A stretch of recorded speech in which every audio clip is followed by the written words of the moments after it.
Welcome to Smiling in the Dark, the podcast where we, your resident smilers, put the kids to bed, unlock the front door, turn off the lights, and smile our way through the horrors.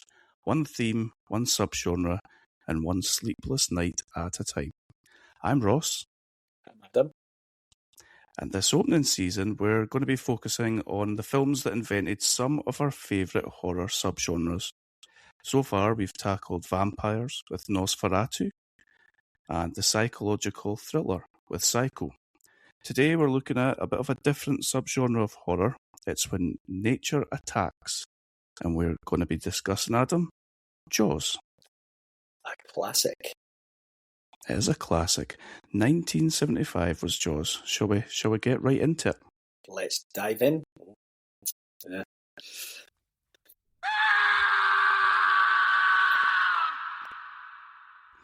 So, Jaws is a 1975 monster horror directed by Steven Spielberg and stars Roy Schneider, Robert Shaw, and Richard Dreyfuss. Very, very brief synopsis. When a massive killer shark unleashes chaos on a beach community off Long Island, it's up to the local police chief, a marine biologist, and I was going to say a terribly cliched character. No, an old seafarer to hunt the beast down. How was your experience with Jaws, Adam? I love Jaws. So I think I saw this incredibly young, like the first time I ever watched it. And Right. It's maybe not one that people would think that it's a horror, but it's got pretty horrific moments in it, a few of them, I would say. Yeah.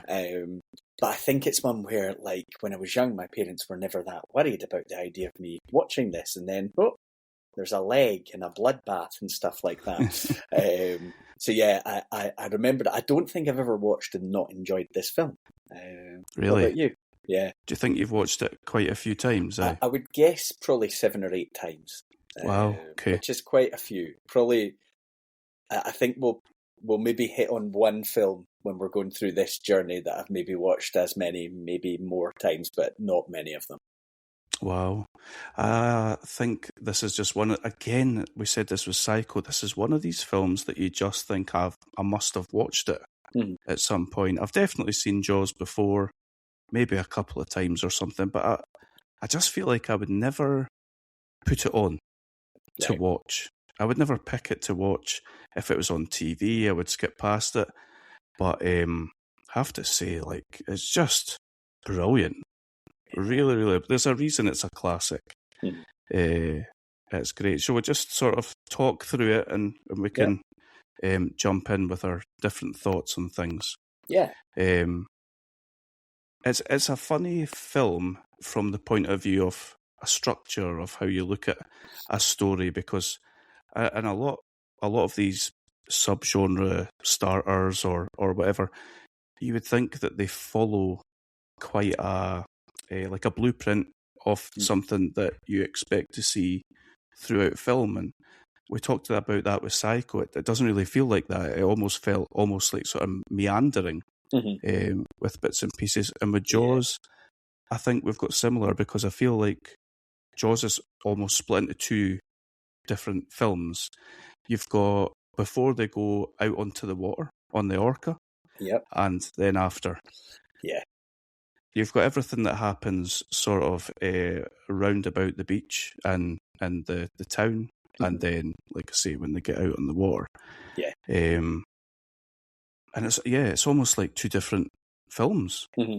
Yeah, it is its own contained story once they're out on the boat, and it has its own chapters that you go through within that part of the story, which we'll get to once we get there. But it is like it switches, because once you're out there, you're out there. There's no like, let's go back to see what's happening on the land or anything like that. You're out there. And I did read something, and I know that you've watched a making of documentary about Jaws as well, and I did read something that Spielberg wanted, when they're out in the water, not to be able to see any land anywhere. He wanted the audience to feel like they were stranded out in the water, but just them and the shark, and that was it. And that's really effective, clearly. Absolutely, yeah. So we start off with a scene which I feel is very reminiscent of any number of classic 80s slasher movies, which is a bunch of young people doing what young people do, bit of debauchery on the beach, drinking, doing whatever else, and we get two potentially horny teenagers sneaking off together. They're going to go jump in the water together. And it's at that point that we get a very first kill, so early into the film. And I just thought, on watching it, that's like any Friday the 13th or it anything. Is very slashery, yeah. I do like the sort of suddenness of it, because you're in this like happy place, young people having fun. She's out in the water. He's trying to get himself undressed to go out and failing because he's had one too many. But that first sort of, when you see her start struggling in the water and you see her jerked under the surface, is quite unsettling. That, and then you start to hear the panic in the screams, which is it's just excellent. What's magic as well is that you don't see what's attacking her. Nope. Now, obviously, we know what we're watching. But again, going back to what we talked about with Psycho, if you're watching this for the very first time in the pictures and you know nothing about it, terrifying, the prospect of what is it that's attacking her. And again, very similar, like you don't get to see like a Jason Voorhees, he's maybe hiding in the shadows or whatever, Michael Myers, so I like that as well. We get the establishment of threat without seeing it, which is plays tricks on your mind. After that, we are introduced to our police chief, Brody. He arrives on the scene. I think one of his deputies is on the scene as well. He's throwing his guts up. And who could blame him, because we get to see in quite close detail what has happened, or the remains of this girl anyway. I think right from the off, Brody is painted it, because they show him in his home environment, and I think it's clear he's a little bit of a, I'm going to use this phrase here, fish out of water. Nice. I think he's like is he a New York cop or something like that, who's relocated to this holiday beach town, doesn't like the water. I mean, make better choices, Brody. It's a crazy decision, but they establish him and his family, and establish that he's quite new to the area, and we'll get into maybe some of the political situations he's having to face as we go through, because his immediate priority is everyone has to remain safe, but that's not necessarily the real villain of the story's priority here. Well, are we calling this the mayor? Are we calling him the real villain of the story? I am. Wow. Oh, me and you're going to clash. But that's a perfect segue, because Brody, like you say, he's the police chief. His priority is everyone's safety. His immediate reaction is, let's close the beach. I think that the coroner is very quick to say that's a shark attack, right? Yeah, so the coroner is initially saying it's a shark attack, and he's going to mysteriously change his mind a few scenes later. So he's saying it's a shark attack. Brody's thinking, let's close the beach. He's telling his deputy, we'll go and start painting these up, signs and all that. And it's then we get the emergence of the mayor who finds out, and he's got a few yes men sort of following him along beside him.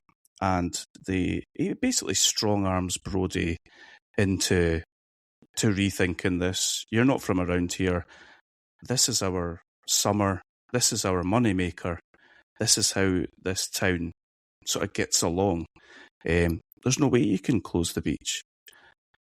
And clearly you've got views about that, and I do as well. But I'm keen to hear what you've got to say. So for me, he's immediately like, I get the town people are like, we don't, this kind of thing doesn't happen here. We don't have shark attacks. You're overreacting. You don't know this town. Sounds like basically it's one of these situations where these summer months, that's what entirely keeps the town's economy going. Yep.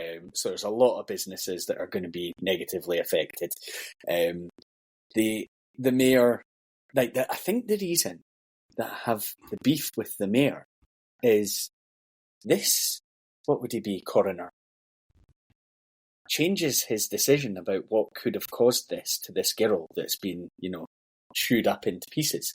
Now, who's making him change his story here? I mean, I don't think he's just thought to himself, I'm a coroner, but I really care about the town's economy. No. He's been strong-armed into that by the mayor, who is prioritising, the dollars over lives.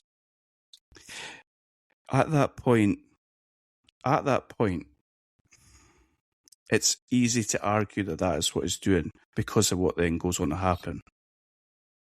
But at that point, they also don't have, is it Richard Dreyfuss's character? They don't have him there to confirm or deny that's a shark attack either. I just think you take a safety first approach, I mean, if somebody's saying to me, there could be a shark, I'm like, okay.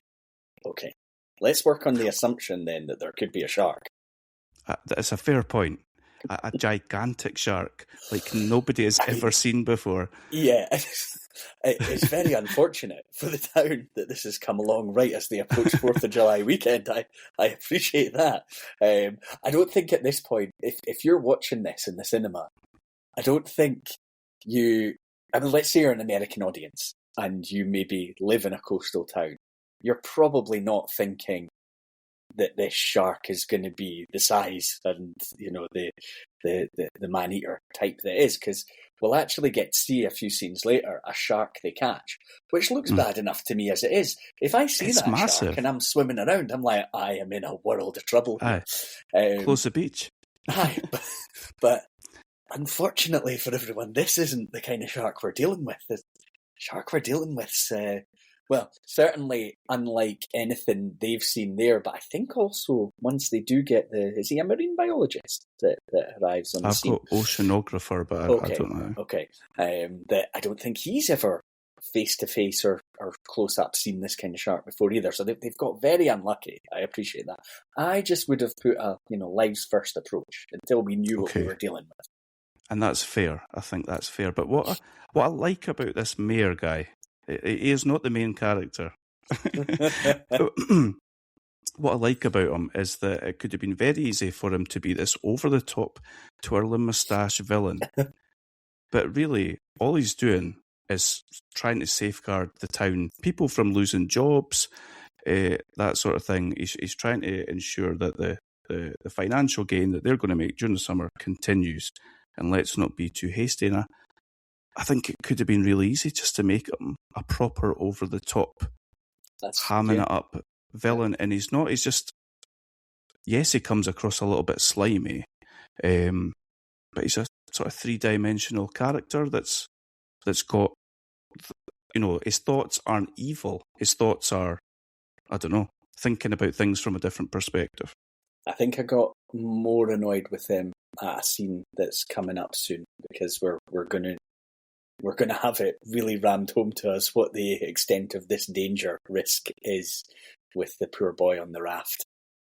So we get, so are we moving? So is that the Alex Kintner? Does that come after this, or do we get the sort of press conference type thing? I think first. The press conference is after the boy on Alex the raft attack, right, because I think at that point we're all aware, okay, it is a shark. It's not what the pathologist has had his palms greased to be saying. Aye. So Brody sort of has his arm twisted, and okay, fine. I'm new around here. I'll bow down to the sort of consensus. We'll keep the beach open. So we move on, and we get a great scene where the beach is utterly packed full. Roasting hot day, start the summer, and we get the mayor going around saying to people, any chance you could basically jump in the water because nobody else is going in, and if you go in, few people go in. So suddenly one or two start going in after he's eventually managed to get one of his yes men to go in the water with his family. And is it at first that there's a fin and everybody panics, and it turns out to be a little boy? Is that this part? I think that's a later scene. Is that further on? Yeah, I think so. At this point, I think people are more willing to go in the water because there's only one questionable thing that's happened. There's no real clarity about having been a shark attack, whereas people are about to see a bit closer up what's about to happen. That's a really good point. Like people like, so there's a young boy, I think he's out on a lilo. His mum, we've got the scene with his mum, and she's told him not to go too far and all that sort of stuff, and he ends up getting gobbled up by our shark, and obviously this causes absolute major panic. Is this where we get the great shot of Brody, like that goes right close in on him and he's staring out at the beach? Yeah, like it's kind of like a shit just got real. It's fantastic. Yeah, it's brilliant. Yeah. So we get that, and like you say, now the town has become aware of everything up close and personal. So this is probably going to be taken a bit more seriously as to what it was. So we get, honestly, if I'd never seen this before and we were watching this now, I might have had pause once we get to the press conference and we've got all the mayor and the yes men. He's got around the table and he's got Brody kind of on side, but he's just sort of hanging about next to them to make it clear that he's not really on board with all this because he told these assholes to shut the beach. Yep.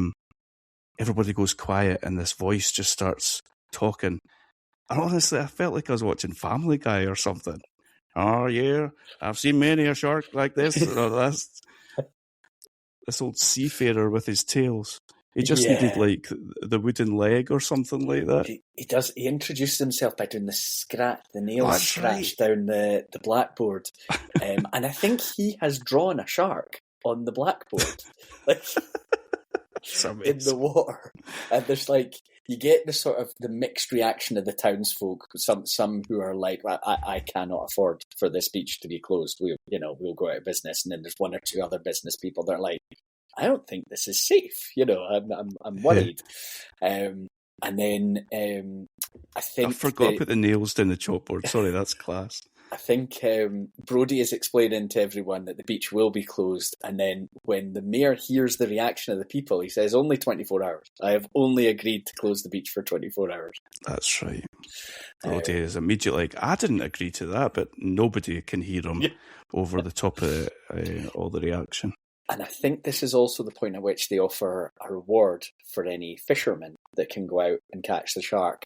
And you've got what turns out to be Quint, who is the sort of salty old sea dog, who is talking about how he can catch your fish.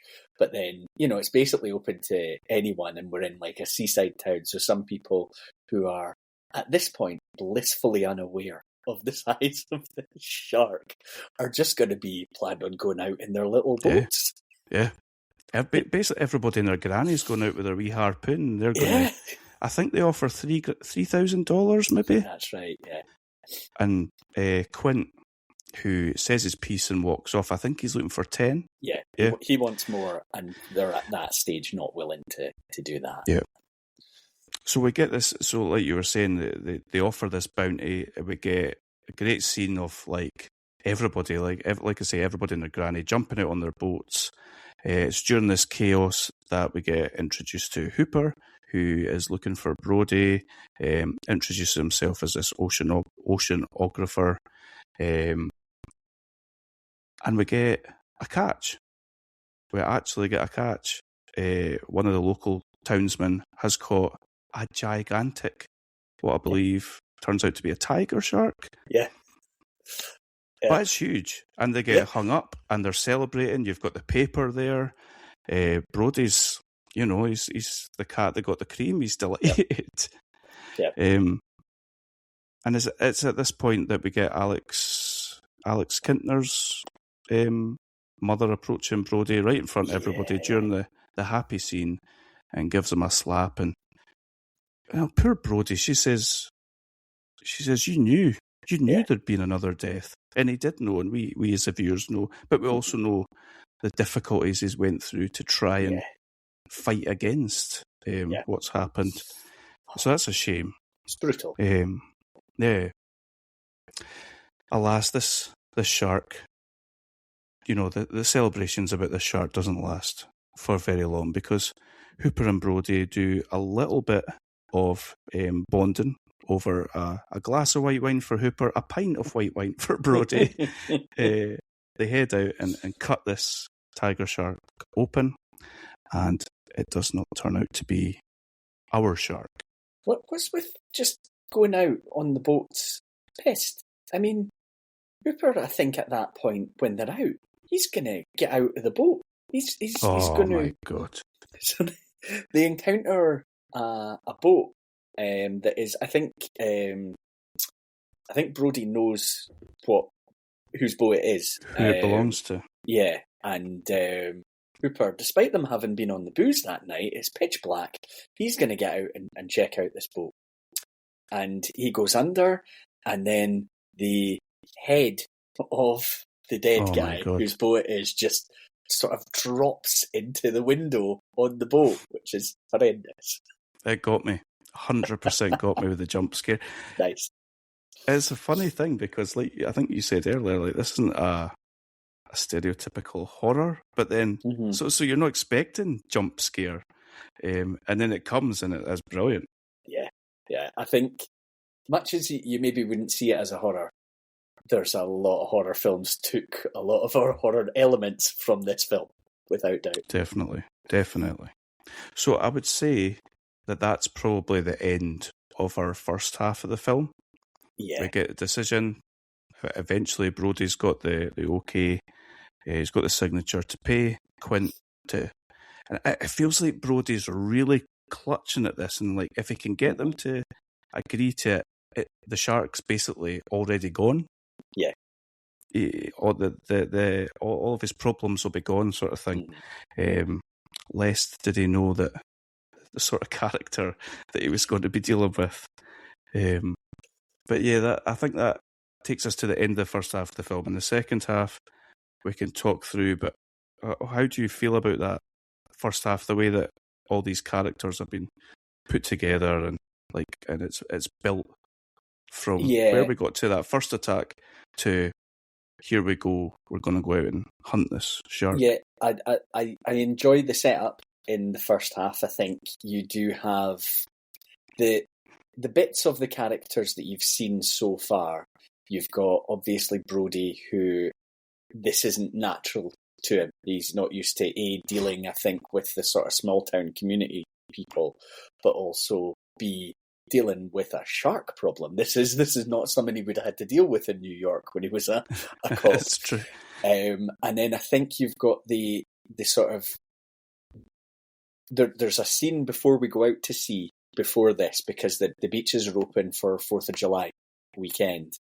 And that's where the kids are doing the hoax with the fin in the water, and everyone panics. There was a moment in that I found absolutely hilarious, because I do believe this would happen.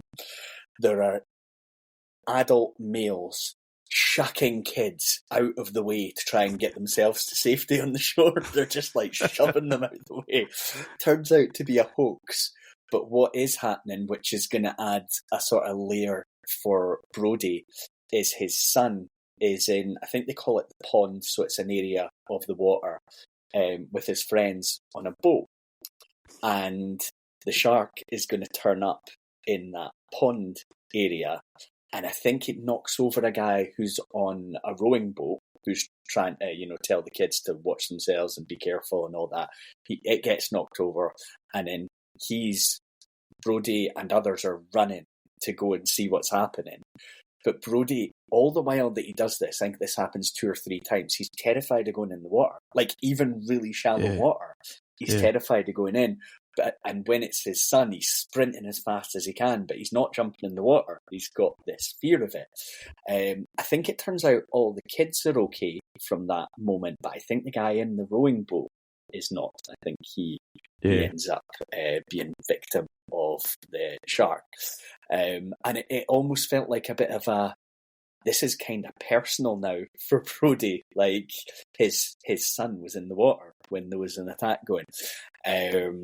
And I think that sort of concludes the opening part. So you've got Brody as a well-rounded character. You've got Quint, who's the guy who is going to go and catch the shark, who's not yet a fully formed character, I would say here. He's only really been in one scene for any significance.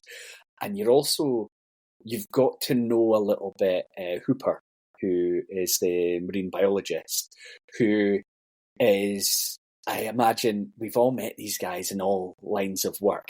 He's got all the qualifications, but, maybe goes against a bit more old school thinking in terms of the way to deal with things. And he's got all this new flash technology that he wants to work with and deal with. And it feels like you know where you're going to go in terms of conflict, and Brody is just totally in the middle of the two of them. And it does come, he just wants an easy life. He wants to get this done, get it sorted, and then move on. He just wants to be able to go back to normal life. I think in terms of other character, we've talked about the mayor. There's like the deputy police chief, who seems like he's a bit of a character, maybe a bit of a joker, and he's found himself in this ultra serious situation. Like, he wasn't planning on finding a body all cut up on the beach. That wasn't part of his usual routine. So yeah, we've got our characters, and I think for part 2 of the film, we're only now with 3 of those characters, and it's fascinating moving forward with those 3 actually in that wide open but confined space, which is just an interesting setup. So yeah, I think part 1 was really good at setting it up and telling you the story, particularly of Brody, and now we're going to find out a lot more of the other 2. And I think that's really well summarised. I think with Brody, it's very easy to relate to him. Mm-hmm. Maybe not so much with the fear of water, but just generally the position that he's in. Being strong-armed by the townsmen and that sort of thing. The orca that they're going to head out on, which is Quint's boat, smaller than I remembered. Yeah. I remembered, well, ironically, I remembered a bigger boat, but it's smaller than I remembered. And like you say, it's a really confined space that these guys find themselves in. You've got one guy, like you say, that's got all the technology and the new age way of doing things, and you've got an old school guy who's, decides to take a baseball bat to the radio because we'll be staying out here until the job's done, sort of thing. So they head out in the water, and there's totally different great things about when they're out in the water. The action stuff with the shark when it's coming close and they're trying to get the shot off so that they can attach it to the barrels, so that they know where it is. There are just like excellent scenes as far as making us feel so tense because they need to make this shot, and you're felt like they need to make these shots.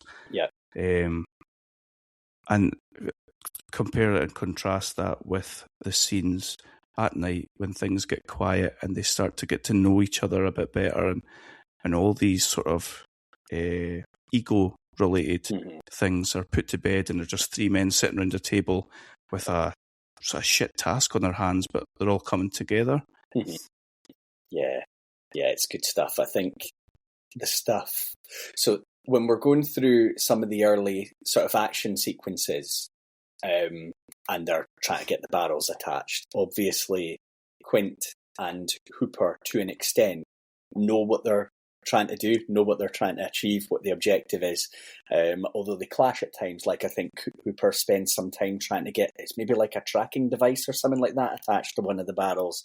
And Quint, who wouldn't have been up for any of that, is just really aggressive and you just have to get it ready fucking Just now. I need it. to get this shot off.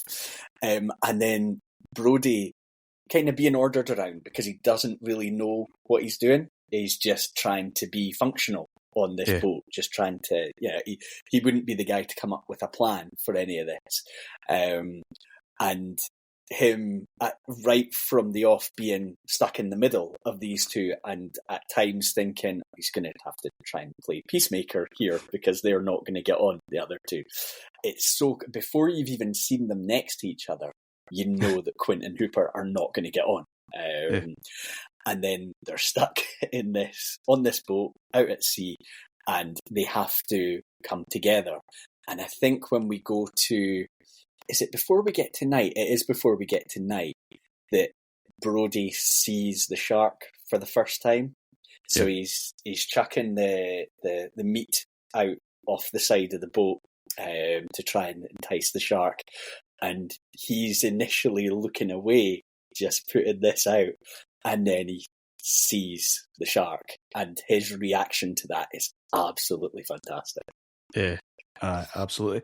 Not only is it the first time that he sees it, but it's also the first time that we properly see it as well, and we realise what size we're dealing with here, and that's and like you say, his reaction, the way he's like stumbling backwards into the inside of the boat where Quint is, and he says the classic line where you're going to need a bigger boat, and that was, I think that was ad-libbed. It was, yeah. It wasn't in the script. He added it in, and it's a good thing he did. It's an absolute classic line. And I like when I try to think in that situation what my reaction would have been, which probably would have been to turn white as a sheet and back up, and that's basically exactly what he did.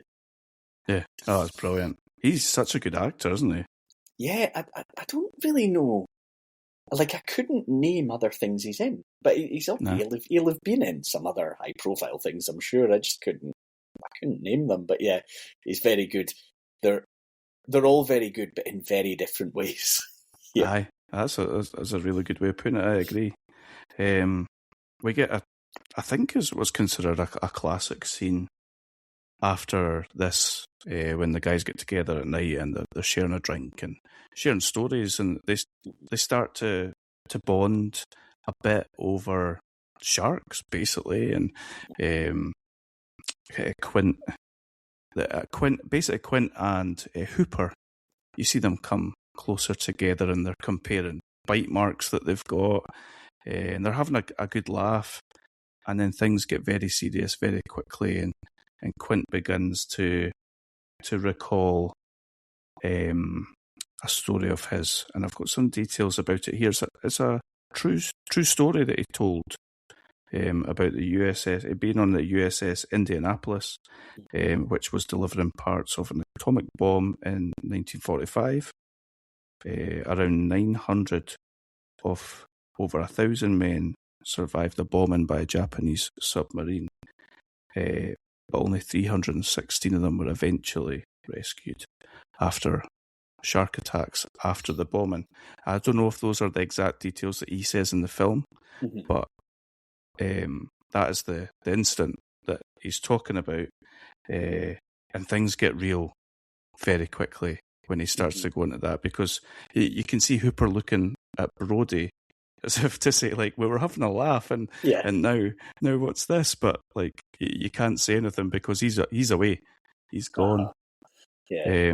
From what I read, Robert Shaw struggled with this scene because they were genuinely drinking, and he had an issue with alcohol, and they'd done multiple takes and he'd made a mess of it, and he'd phoned Spielberg and said, give me one more shot in the morning, and he'd showed up sober and sorted out and nailed the scene, which is a great anecdote given the intensity of the scene. Yeah, I mean, they come across like they are, or certainly Quint and Hooper, like they are drunk.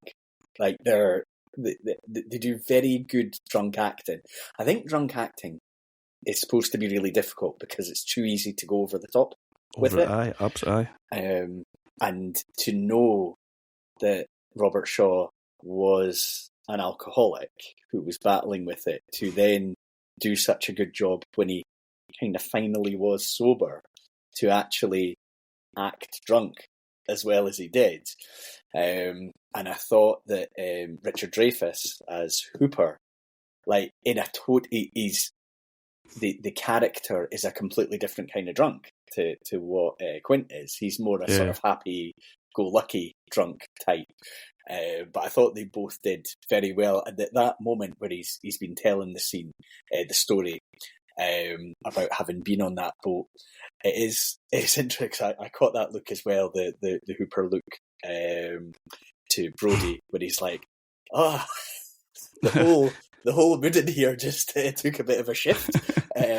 But then I did think it felt like it bonded them all. Definitely.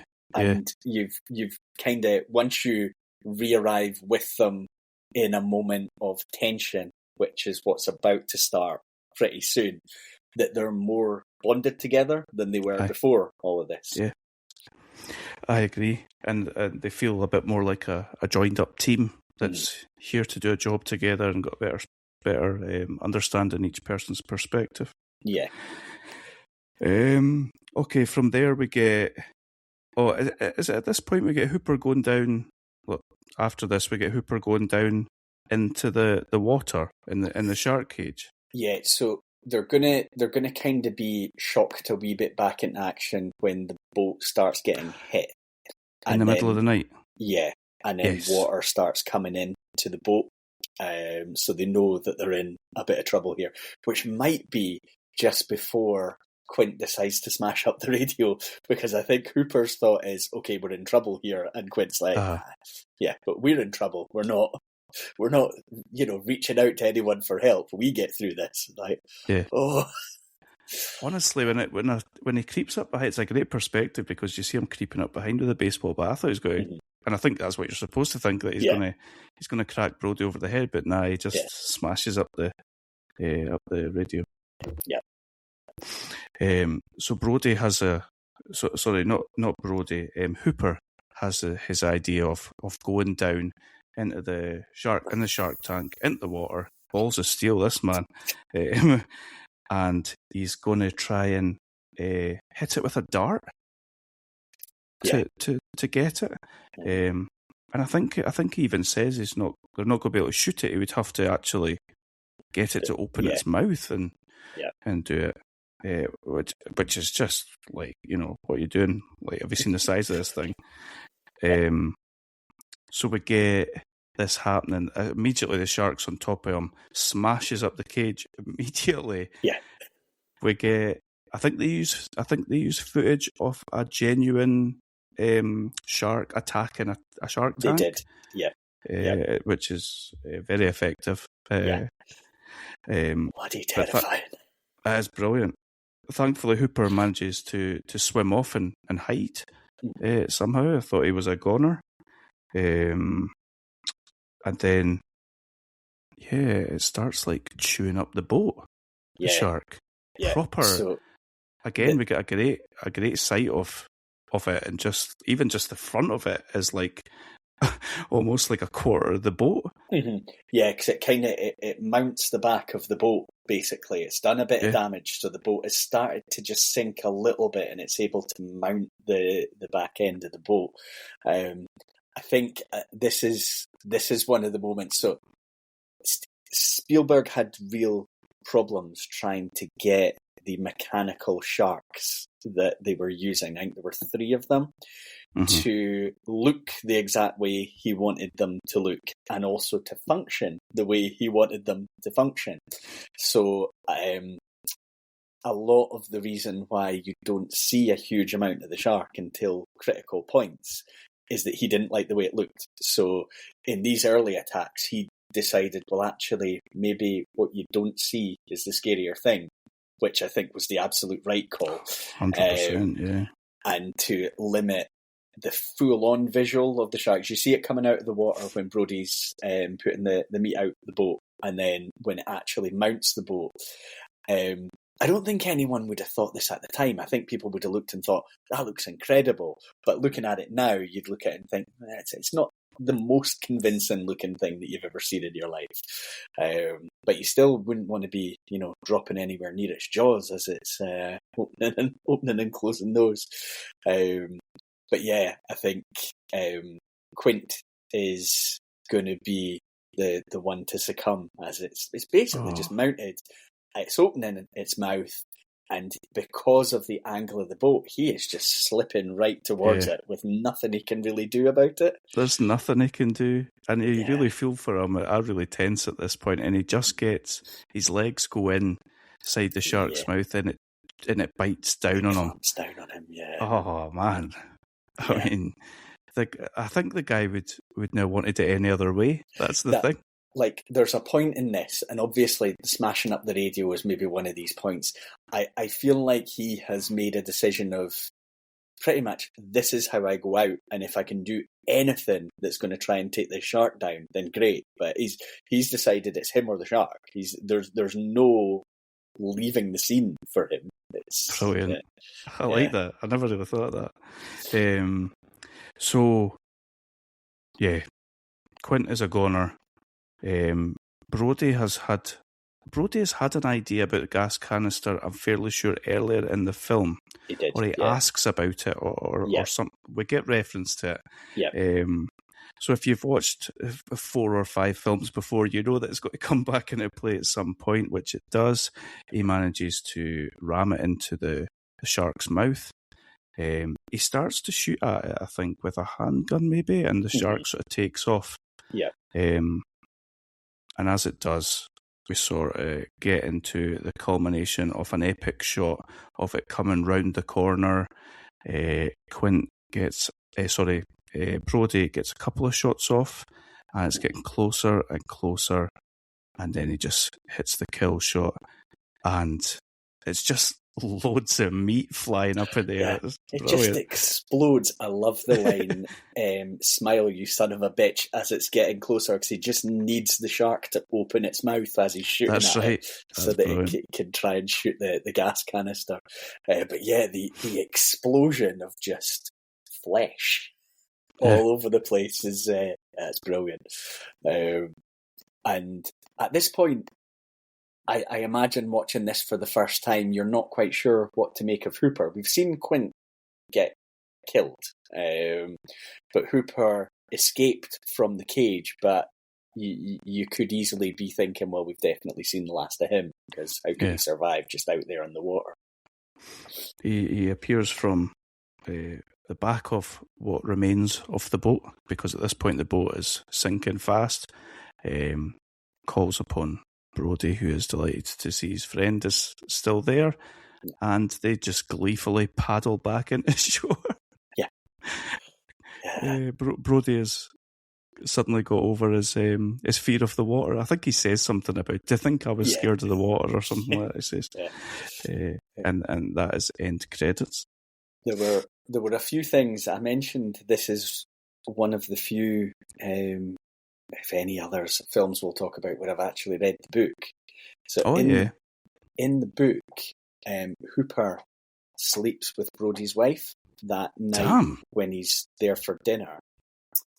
And Brody finds out, and you're kind of left thinking, will Brody actually use this as an opportunity to just kill off Hooper?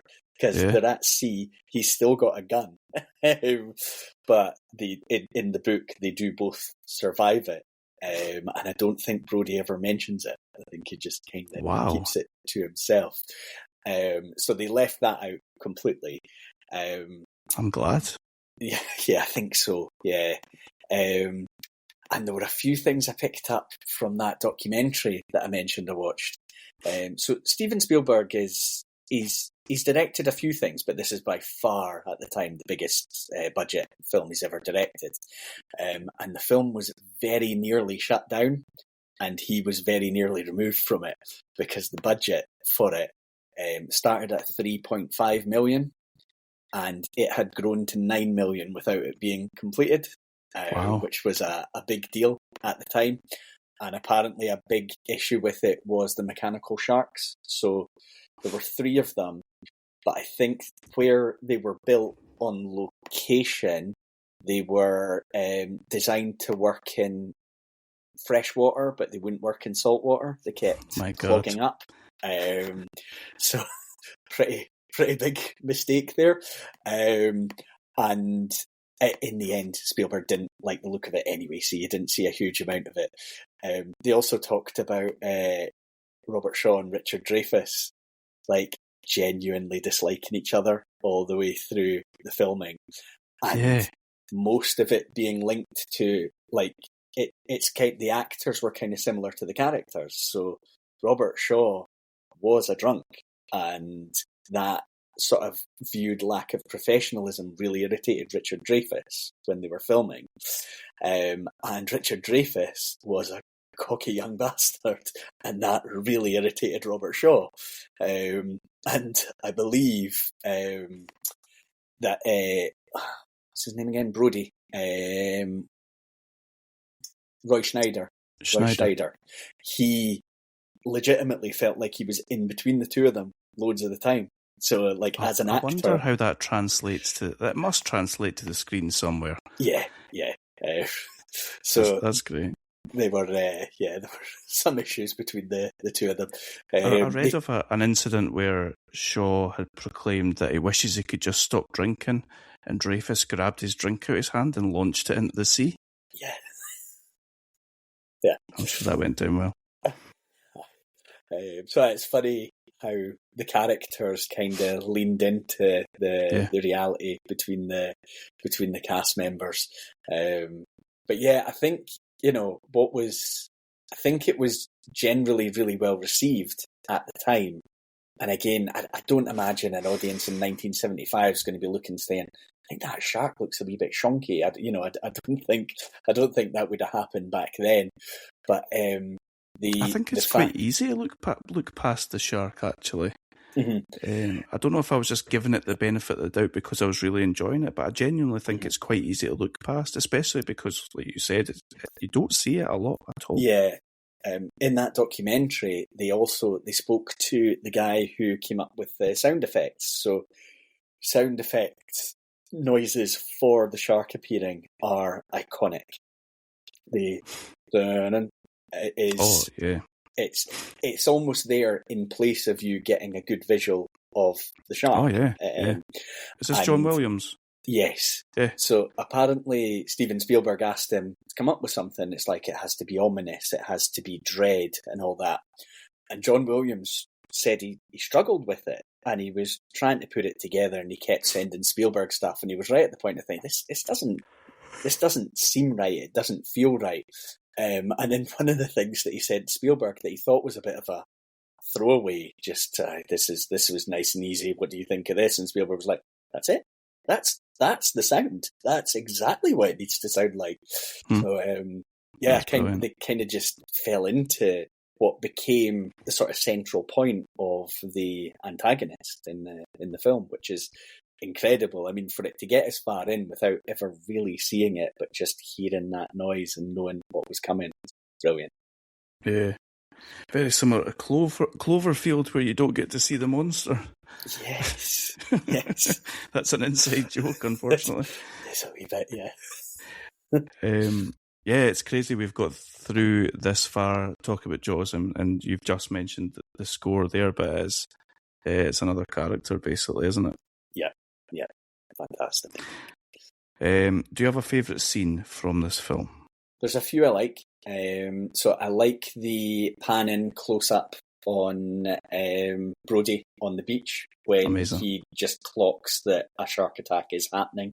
And I'm also a big fan. It's quite long for a scene, but when they start comparing stories and scars on the boat, It's not an action-packed scene by any means, but I think it's so key to them kind of all getting on the same page and bonding together as a group. I really like that scene. What about you? Nice. You're going to laugh. I like that scene. There's a couple of things about it. That scene where the mayor is sort of strong-arming Brody and the coroner and saying, after the one death, because they're on this sort of catamaran type thing, which is taking Brody out to speak to someone to close the beach. And it basically goes round in a circle and takes them back because they've decided against closing the beach. I like the sort of technical point of view of following them round as this conversation goes on. It's almost like that Grandpa Simpson gif where he comes in, puts his hat on the thing, picks it back up and goes back out the door again. But I also like I've said earlier, the sort of three-dimensional perspective of the different characters who've just got different points of view and priorities. And I also like there's something like visceral about this where they shoot the shark with it and it connects to the barrels and the barrels fall down into the next row like they're going to be the next ones to shoot, and you just see the barrel heading off. There's something about that as well that I like. Again, it's like a visual representation of the monsters there, but you're not getting to see it. It's just so good. And like they talk about this being the first summer blockbuster, but to me what a summer blockbuster became, and we've maybe passed that now, it's maybe just like a Marvel film now, but I wouldn't see Jaws as a summer blockbuster, would you? It's probably got a lot more going for it than I would say a summer blockbuster has become. I would agree with that. Yeah, when you started talking summer blockbusters, I was thinking, do these still exist? But maybe not in the same way that they used to. It used to be a Will Smith film or a Tom Cruise film or a... What about films or the subgenre that Jaws has influenced? What were your thoughts about that? So I put a lot of thought into this. There were a few things that sprang to mind. So when you think about the shark as some kind of natural, animal in its environment, then having to react to people being in its environment, things like that. I did think about Jurassic Park. Yes, me too. There's loads of shark films out there. I haven't seen that many of them, so I'm not really going to speak about those. But there were a few other things that I thought about, especially when talking about like the sound effect being a part of the antagonist, which made me think about Halloween, which I think is only a few years beyond this. I think maybe 3 or 4 years beyond it. And hearing the sound effect, and a lot of the time not actually seeing the antagonist. So I thought that was one that would have been influenced. Do you know, I did write down Cloverfield because I think you go through so much of that film. Actually, you almost get through the whole of Cloverfield without seeing the monster.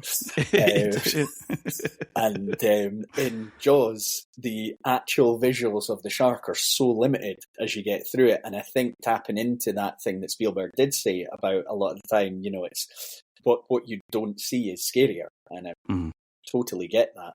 So yeah, they were a few I thought about. What about you? I am with you on Halloween. I feel like there's a major influence on Halloween as far as the score relating to something happening with the antagonist. Generally, like what we were talking about that opening scene, I feel like there's a slasher aspect to Jaws that has to have been taken somewhere into some of these 80s films. But my biggest thing that I feel like this influenced, and I didn't look up, I think there's about 4 years in between them. I feel like a lot of the tension, a lot of the way in which where Jaws is in the shark is in the water, the character from This Is in the Darkness. I feel like Alien. There's a lot of Jaws in Alien, I think. I like that. Even like our main characters are sort of, they're not heroes. They're just sort of like everyday blue collar type workers. Mm-hmm. Yeah. As well. They've went out into a different place than they would normally be, and have got to come face to face with this monster, which is picking people off one by one in the darkness. Yeah, I like that. I didn't think of that. Nice. There's obviously there's other bits and pieces, but yeah, I feel like there's a lot between those two. I was curious about Robert Shaw because I had it in my mind he maybe doesn't sort of live that long after this. It's 1978 he dies. Oh wow, bloody hell! It's 3 years, I think, beyond this. That's crazy. Yeah. Do you know? And I can't remember what you said last time. How many sequels have you watched? And do you know if Brody's in any sequels or anything like that? So I'm pretty sure Brody's in the second one. I've got it in my head. I've seen the second, the third, and the fourth. But I'm curious about how many there actually are. There's one of them I think has Michael Caine in it. Michael Caine. Is it Michael Caine in like Jaws 3D? No. Possibly, yeah. If I look up the film franchise, it's listing 4 films. All right. Jaws 2, Jaws 3D, and Jaws The Revenge. Oh, okay. And what did you say that you saw? Jaws? I've definitely seen 3. I've definitely seen 3D. I've seen 2. Have you? Class. Yeah, that one definitely has Roy Scheider in it. The second one. I don't think I've seen Jaws The Revenge. Right. Oh, my boy Mayor Vaughn is in the sequel. Thank God they got him back. Oh, Dennis Quaid's in Jaws 3D. Jaws The Revenge. They managed to get out the second one within 3 years. That's quite impressive. Yeah. Jaws The Revenge is the one with Michael Caine, which makes me think I have seen that as well. Yeah. That's got a 3.1 rating on IMDb. Yeah. We probably don't need to go and watch these. Nah. There'll be no Jaws journey. Nah. Going forward. Okay. Verdict. How many smiles you giving Jaws? I think I have to give it maximum smiles. 6 smiles. No way. Really? Yeah. Amazing. Yeah, I do.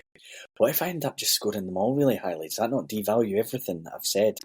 Yes. I think. What episode is this? The 3rd episode? Yeah. Yeah, I'd like to go back and rescore Nosferatu already. So I can't remember did I give it 4 or 4.5 or something? 4.5. Yeah. Okay. I think I gave Psycho the full.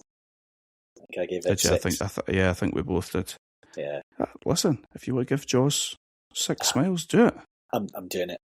It. I think for me to know exactly what happens and still find the film very rewatchable, there's not many films you get that with. Great point. Yeah, 100%. The Lion King's up there as The Mask. These are all rewatchable. It's been a while since I watched The Mask. I really liked it when I was a young man. Cameron Diaz. Yep. Yeah. I think that was quite a formative moment. I'm going to go 5 smiles for me. Okay. I like a film. This is just the sort of obsessive in me, but I like a film that you can watch and then go and read loads about. And Jaws has definitely got that. Nice. As well. So if you do like that, then it's worth getting deep into some Jaws, if you will. I regret saying that. Wow. Oh, dear. Critics ratings. So Jaws holds a 97% fresh rating on Okay. Rotten Tomatoes, same as Yep. Nosferatu. Here's a fact for you, Adam. Adjusted for inflation, Jaws is ranked the 7th highest grossing film of all time. Impressive. That was from December 2025. So, I know what number one is, because I don't, but I could maybe no, make a it'll be guess. some Marvel shite. Yeah, probably will, yeah. It might be Jurassic Park or Titanic. I had Titanic in mind and I had Avatar in mind. Now, I'm sorry, but we're an hour into this and we're talking about Jaws, but do you know anybody that likes Avatar? No. Or I the sequels or anything? Nah, and I know from my own experience, I watched the first one, I kind of went, and then I had no interest in a sequel when it came out. But a lot of people watched it. Clearly. Yeah. I feel like James Cameron's wasted his life. Sorry, James Cameron, if you're listening. Yeah. Was it? No. What else did James Cameron do? We've watched something else. Well, Terminator 2, True Lies. Yeah. I mean, Terminator 2, that fair play, James Cameron. Did he do Terminator as well? I think he did. I just feel there's surely something better you can be doing than fucking 7-foot blue guys tearing about with bow and arrows and that, shoving their whatever it is into the dragon things to make them fly. Yeah, I agree. Sorry. So yeah, and of course, Jaws has been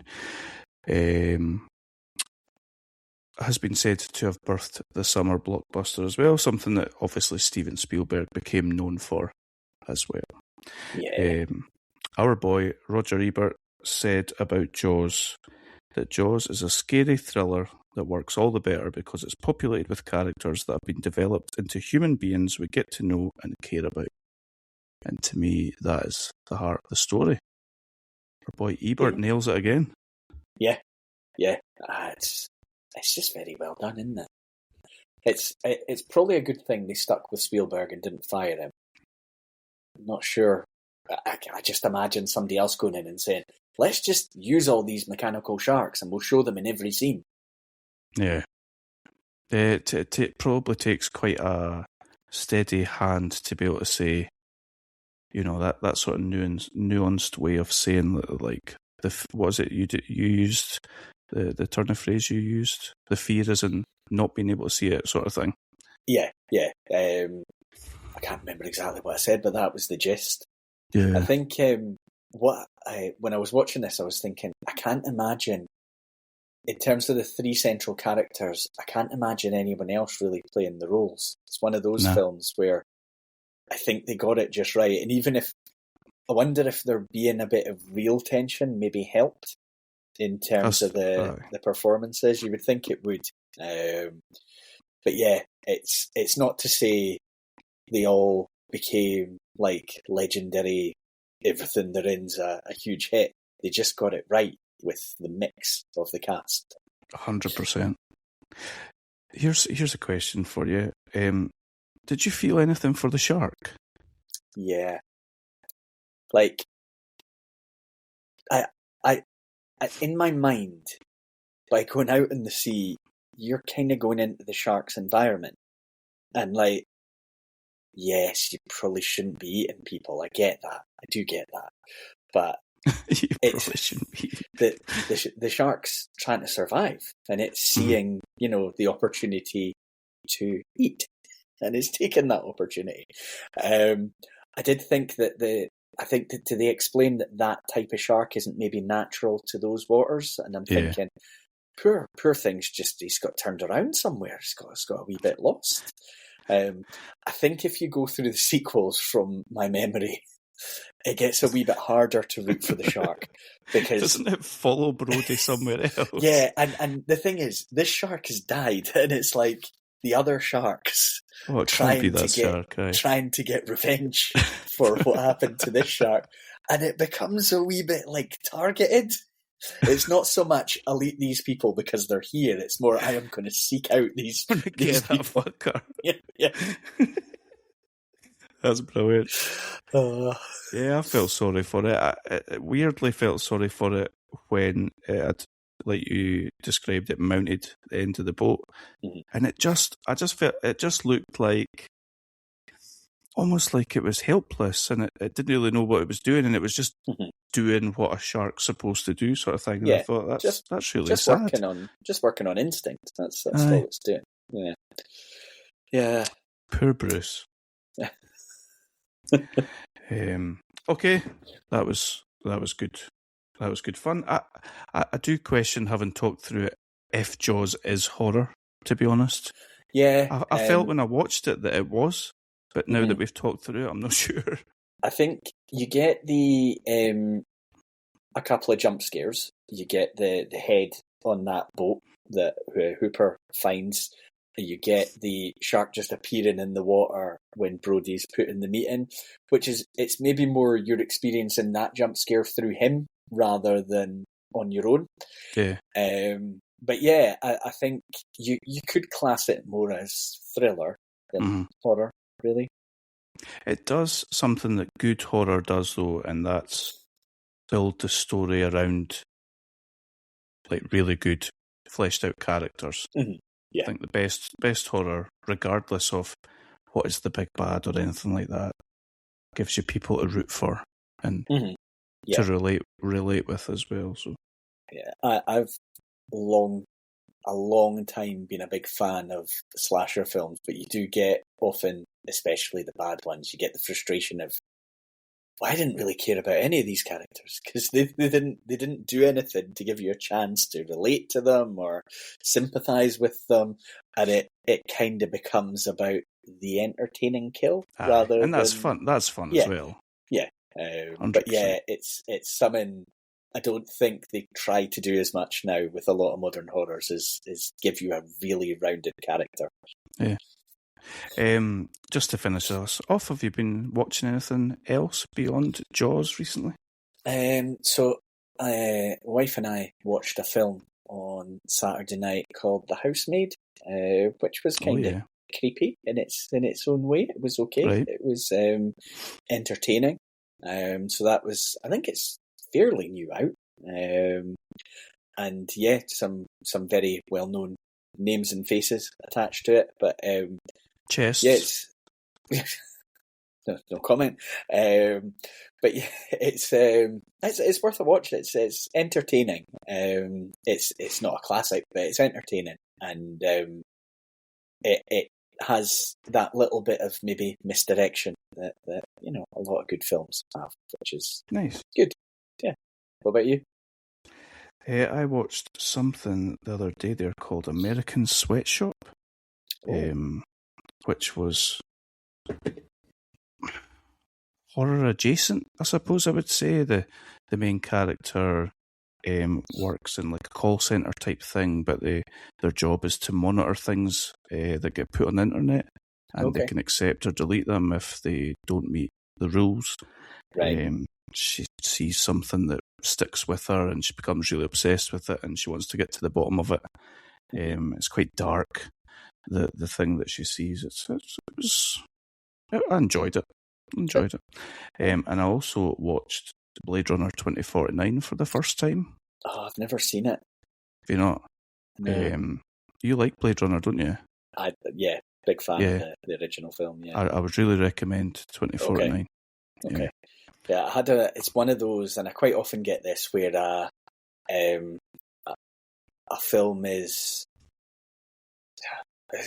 not remade. Remade's the wrong phrase for this kind of film, but it's revived. A franchise name is revived, and I thought, what are they going to do to this?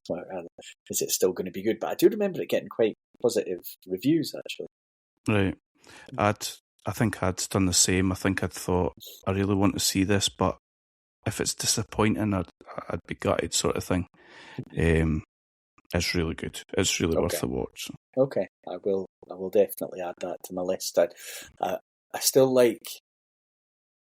So I usually, when a weekend hits, I think to myself, what's a couple of films I can watch? And I'm usually looking for just one or two. Usually one to watch with Abby, and then one to watch on my own. And I find this, it's partly my fault because I go in totally clean slate in my mind rather than thinking I'm going to look for this kind of film. But I think we talked about this when lamenting the days of Blockbuster and things like that. There's too many options, and I can never I spend as much time looking for something as I do actually watching something. Yeah, that almost becomes the evening entertainment, is looking through stuff. Yeah. It's not easy having so much choice. We're so spoiled. Oh well, excellent. Well, next time you're looking for something to watch, you can watch Halloween, because that is where we're going next. So that'll be fun. I've seen Halloween quite a few times. It's one that I'll often, when it hits Halloween in the year, I'll think to myself, I could watch Halloween. And I think you'll have seen it a few times as well. Yeah, I tend to watch it on Halloween as well, yep. Okay. I think we could probably sit and talk through it without watching it. Easy peasy, actually. Probably, but I'm happy to go and watch it again. I should probably give it a break when it actually gets to the end of October this year and just take it. I can't remember if I watched it last Halloween or not. In fact, I think I watched a film called Trick or Treat on Halloween night. Did you like that? Bits of it. It's weird. Yeah, I was really disappointed by that. I think I'd heard really good things about it, and then watched it round about Halloween, and yeah, I was disappointed by that. So I'll happily watch Halloween as long as I never again have to watch Rob Zombie's Halloween 2, because we never need to do that again. Damn, that's what you've just completely spoiled the surprise. I was going to say, instead of watching John Carpenter's Halloween, we're going to watch Rob Zombie's Halloween 1 and 2 instead. Get your white horse and sit on it and get ready to go. I could get through the first one, but it was the second one where we were at the cinema and there were quite a few of us, and I think we all wanted to walk out, but none of us said anything. Is that right? Yeah. Oh well, if you're not going to watch that, maybe we could watch Rob Zombie's The Monsters as well. Oh, I didn't know that was a thing. Yeah. It's like a comedy type thing. At least he's not made like them bludgeoning people and whatever else he gets. What was the really good film he did, Rob Zombie, before Devil's Rejects? That's it. Yes, Captain Spaulding. Yeah, maybe. See, that's the problem. I thought Rob Zombie films will be good because The Devil's Rejects was amazing. Yep. And then you realise that just puts his wife in everything, and yeah.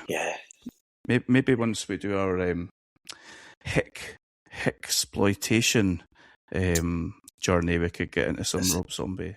I think I might have just created a genre. It's certainly a genre I haven't heard of, but it does sound right. I think you should maybe trademark that. Yeah. But we can get into that when we watch The Hills Have Eyes and all the Rob Zombie films. Fun. But for Excellent. now, I think I'd prefer just Halloween again. Just The Monsters. Oh, just Halloween. Excellent. I can't wait to watch it. Nice. And we'll reconvene in 2 weeks and discuss that. Excellent. Cool. Well, Adam, you keep on smiling, and I'll speak to you soon. Cool. Cheers.